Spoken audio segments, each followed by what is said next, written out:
It's Kanaka Saravanan. எல்லோரும் எப்படி இருக்கீங்க? இன்றைக்கி டுடே ஸ்பெஷல் என்னென்னு பார்த்துடலாமா? வாங்க பார்க்கலாம். இன்றைக்கி சாட்டர்டேங்கிறனால நம்ம அவசரமாக எழுந்திரிச்சு சமைக்கணும், பிரேக்ஃபாஸ்ட் செய்யணும், லன்ச் செய்யணும் அப்படிங்கிற அவசியம் இல்லை. ஏன்னா இன்றைக்கி பெரிய பாப்பாவுக்கு லீவு. ஸோ நம்ம ரிலாக்ஸாக சமைக்கலாம். மார்னிங் பிரேக்ஃபாஸ்ட்டு, லன்ச்சு எல்லாமே ரிலாக்ஸாக சமைக்கலாம். அவங்க அப்பா மட்டும்தான் வேலைக்கு போகிறாங்க இன்றைக்கி. அதனால் அவங்க லஞ்சுக்கும் அவங்க வீட்டுக்கு வந்துடுவாங்க. ஸோ பிரேக்ஃபாஸ்ட் மட்டும் செஞ்சு அனுப்பிச்சினா போதும். அதனால தான் காலையில் எழுந்திரிச்சோடனே இந்த குட்டி வாண்டு கூட கொஞ்ச நேரம் டைம் ஸ்பெண்ட் பண்ணலான்னு சொல்லிவிட்டு நாங்கள் வந்துட்டோம். ஏன்னா டெய்லி மார்னிங்கும் அவங்க அப்பாவுக்கும் பாப்பாவுக்கும் சமைச்சு அனுப்புகிறனால நமக்கு பாப்பாக்கிட்ட டைம் ஸ்பெண்ட் பண்ணவே முடியறதில்ல. அவங்கள கொஞ்சம் அழுக விட்டுட்டு அப்புறம் தூக்கி வச்சுக்கிட்டு அந்த மாதிரியே தான் இருக்கும்.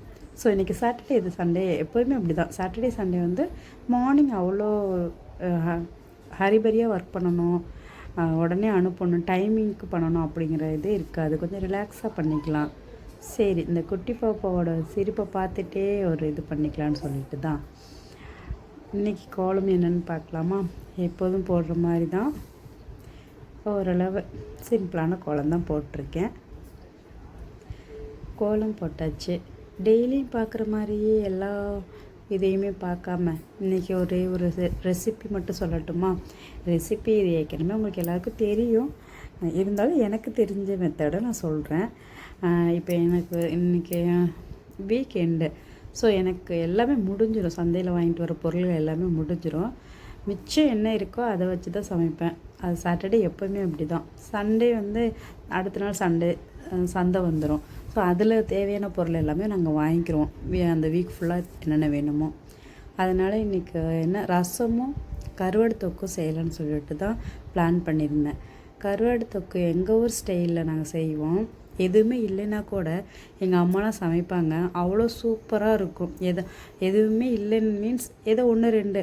இப்போ நம்மளாம் அப்படிலாம் இல்லை, எல்லாமே இருந்தால் தான் சமைப்போம், அப்போ தான் டேஸ்ட் வரும் அப்படிங்கிற ஒரு மைண்ட் செட்டில் இருப்போம். ஆனால் இதே எங்கள் ஊர் சைடு பார்த்திங்கன்னா என்ன இருக்கோ அதை மட்டும்தான் வச்சு செய்வாங்க. அது அதோட டேஸ்ட்டே வேறு லெவலில் இருக்கும், சூப்பராக வந்துடும். அதோட அவுட்புட் நம்ம சாப்பிடும்போது பா அப்படிங்கிற அளவுக்கு இருக்கும். நான் சிம்பிளாக தான் செஞ்சுருக்கேன். 2 ஸ்பூன் எண்ணெய் விட்டுருக்கேன். எண்ணெய் ஊற்றி கடுகு, வெங்காயம் நல்லா வணங்கணும். நல்லா வணங்கிட்டதுக்கப்புறம் தக்காளி போட்டு அதில் கொஞ்சமாக உப்பு போட்டு வணக்கிட்டு மிளகாத்தூள், மல்லித்தூள், கொஞ்சமாக மஞ்சத்தூள் போட்டு அதிலையே வணக்கிடுவேன். நல்லா வணக்கினதுக்கப்புறம் கொஞ்சம் தண்ணியை விட்டு ஒரு டம்ளர் தண்ணி போதும். அந்த அளவுக்கு தண்ணி விட்டுட்டு, கருவாடு தொக்குங்கிறனால கொஞ்சமாக தண்ணி விட்டு நம்ம உப்புமே கம்மியாக தான் போடணும். ஏன்னா கருவாட்டில் ஏற்கனவே உப்பு இருக்கும். ஸோ நம்ம இந்த தொக்குலேயும் நம்ம அதிகமான உப்பு போட்டுட்டோம்னா நமக்கு கருவாடி போட்டதுக்கப்புறம் சாப்பிட்றதுக்கு ரொம்ப உப்பாக இருக்கும். அதனால தான் நம்ம அதை உப்பு கம்மியாகவே போட்டுக்கலாம். இப்போ நம்ம இறக்குற ஸ்டேஜே வந்துருச்சு. கருவாடு தொக்கு பர்ஃபெக்டாக வந்துருச்சு.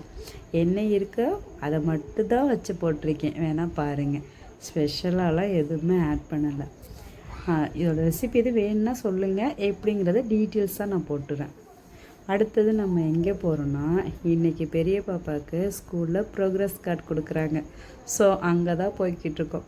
அவங்க அப்பா வேலைக்கு போயிட்டு பெர்மிஷன் கேட்டுட்டு இடையில வந்தாங்க, போய் வாங்கிட்டு வந்துடலான்னு சொல்லிட்டு அங்கே போய்கிட்டுருக்கோம்.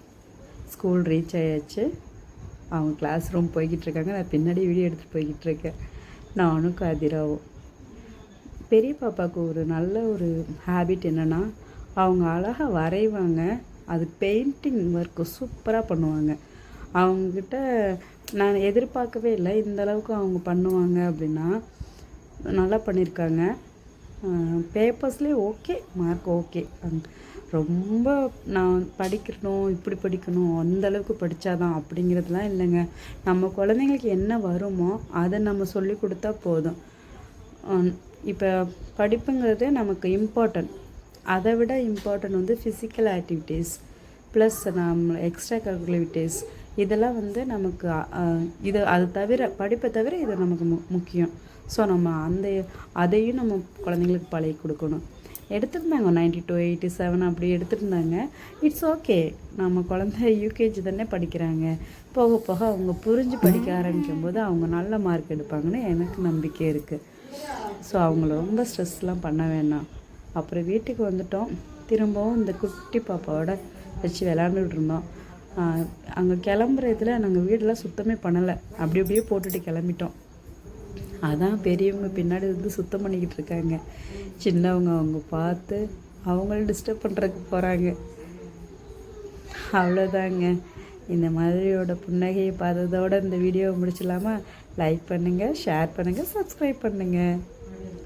பாய்.